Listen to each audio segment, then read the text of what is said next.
baby, climb aboard the funk train. I've got my intergalactic best on, my space pimp hat, and my mink coat, because we are going to get on board the USS Lincoln Town Car Spaceship of the Skies, and we're going to take out the bad guys playing UniwarS. Or is it UniwarS? Who names this? Hola, childs. It's time for Funkmaster V's getting hip with the Atari 7800, where Funkmaster V, musician, ghost hunter, hat flipper, pro wrestler, and comedian takes you on a tour of all things cool about the Atari 7800. Are you ready to get your groove on? Because it's about to get funky up in here. Okay, guys, well, today we're going to go into another Pac-Man Plus game. If you don't know who he is, it's Bobby D, as I like to call him, Bob De Crescenzo, who really is the godfather of the Atari 7800 homebrew division. This hobby programmer was really basically him and the late Ken Siders were the Atari 7800 homebrew scene for years. And while guys would come out with something that was like a cute attempt at a video game, Bob's games have always been of high quality, play tested through and through, and he was, he just brought so many great games. Now, Bob does about 3 or 4 things with these games. One, especially early on, he created a lot of maze games, like he was hacking Miss Pac-Man over and over again to bring different experiences, and then he started writing the original code, and he's probably released, 10, 12, 15, 18 different types of Pac-Man games over the years. He also writes original games, like Bentley Bear's Crystal Quest is one of the best known, Crazy Bricks is another. He also does ports of other systems like Killer App, like Intellivision's Meteor Shower, and the Odyssey, KC Munchkin, and the 2600 Space Invaders. He does that kind of thing too. The other thing that he likes to do, damn hat, how am I supposed to fight evil with this thing? The other thing he likes to do is he likes to take old archaic shoot 'em ups that people overlooked, in the arcades, and bring them to the Pro system, which he says is an underdog system itself. He's brought Astro Blaster, Astro Fighter, Astro Glide, and then now he's got the UniwarS, or UniwarS. So what do we got here? Well, a little history.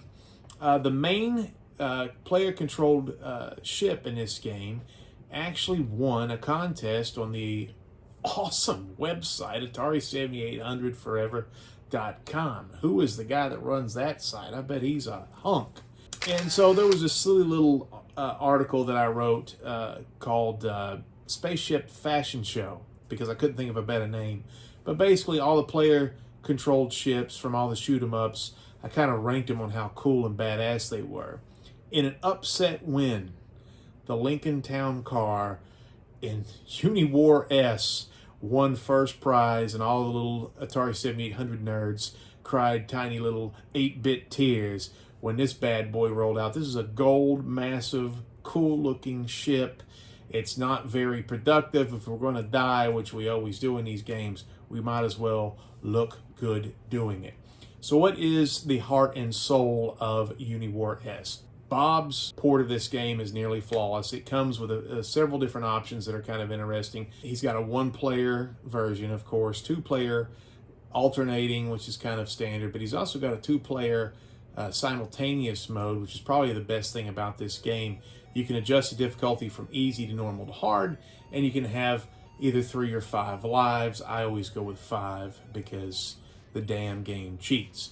There's 4 waves, and they're pretty ubiquitous. This game is sort of a lot like Galaxian, especially the first wave, and then the second wave is the ships act a little bit more crazy, and they're a little more herky-jerky.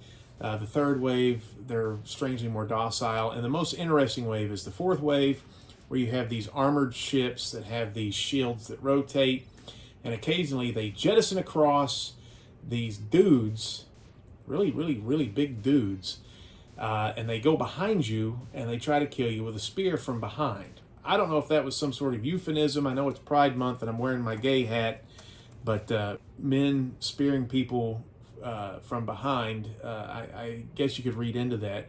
But that's the most interesting thing about this game, is because once somebody's behind your ship, you can't do anything about it. You just have to evade. So it gets kind of tough. And the fourth wave here is really interesting because the main adversarial ships are pretty hard to take down because of those damn shields. So at the end of the day, is this game going to consume your life? Are you going to stay up till 2 in the morning playing this, trying to get the high score? Could be. It's interesting. It is archaic, and I think that the problem with all these games pre-Galaga is the fire rate is so slow, and it's so deliberate. It's just like, pew, pew. This one's not as bad as some of them, but it's still slower. You know, and it's just hard to ignore games like R-Type, and you know, as we progress through the years, you know, with these shooters, where even on the system, Sirius and Scramble and Plutos and stuff like that, you know, it's rapid fire, man. We're having, you know, even Planet Smashes. So to go back and have a game, it's just like pew, pew, pew. It may jive with you, it may not. You know, graphics, they're okay. The sound is par for the course. There's nothing grating, which sometimes happens, because this is a game that's been put on a TIA chip or a TIA chip. I'm not sure how you pronounce it. Gameplay's okay. It's pretty ubiquitous with a lot of games from this era. The guys being jettisoned across the screen to stab you in the butt with a stick. That's pretty interesting. And the ship looks cool. And I guess the 2-player simultaneous is really, really fun if you got a friend that likes these types of games, or you have a child that you can force to play these types of things with. But at the end of the day, there's just not a lot of legs to this. I just think games of before Galaga, you're going to have a hard time with the fire rate, getting excited about something that shoots like pew, pew, even though you look badass flying your spaceship into the cosmos oblivions. Also, kind of a rip-off Star Wars here. The Galaxy Empire Strikes Back. How did you not get sued? Irem. Or maybe you did. That's why we never heard of the developer, Irem. So at the end of the day, we're going to give this big bad boy, Bobby D's baby, UniwarS or UniwarS. Depending upon where you live, north or south of the Mason-Dixon line, I think the Southerners call it UniwarS because they always like adding syllables to the words. What are we going to rate this guy?